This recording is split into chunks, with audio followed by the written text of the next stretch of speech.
Austria has passed a bill that's already being labelled one of the toughest migration laws in all of Europe. Under the new legislation, the government will be allowed to declare a state of emergency over the migrant crisis. If an emergency is announced, the number of refugees taken will be limited to those facing persecution or who already have relatives in the country. The rest can simply be turned away right at the border. Now, the new law comes amid the victory of a far-right candidate in the first round of the country's presidential election. These are the sort of statements that stirred Norbert Hofer's breakthrough. There is this weird fence and border controls along the roads. The invaders will simply go round the fence. They will come to Austria and say, "Asylum!" I was asked whether I would swear in a female minister wearing a hijab. And I said no. Amnesty International has already branded the new law, quote, a glaring attempt to keep people out of Austria. But Vienna remains determined to limit migrant arrivals. And another step, it's considering a fence at the border with Italy at a major immigrant crossing in the Alps called Brenner Pass. Austria says that unless Italy blocks the growing number of migrants from travelling through the area, it will have to introduce border controls there. Though that idea did not sit well with Italy's Prime Minister.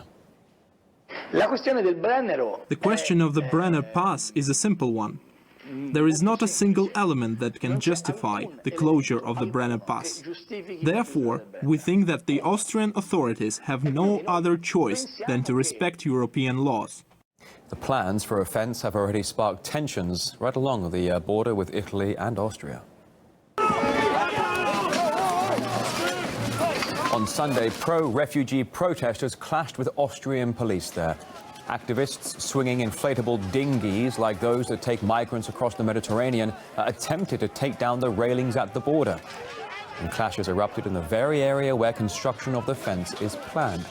Reinhard Kressel of research group the Vienna Center for Societal Security thinks Austria's approach is actually short-sighted.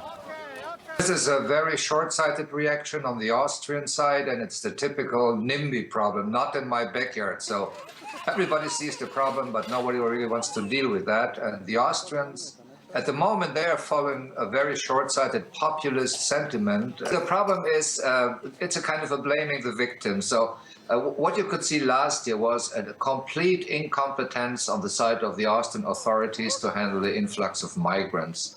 There was this rhetoric about the tsunami, about the waves coming in, which was a very dramatizing way of talking about it. What it really shows was simply that Austria, which is a developed country, which is a rich country, was not able to handle the situation.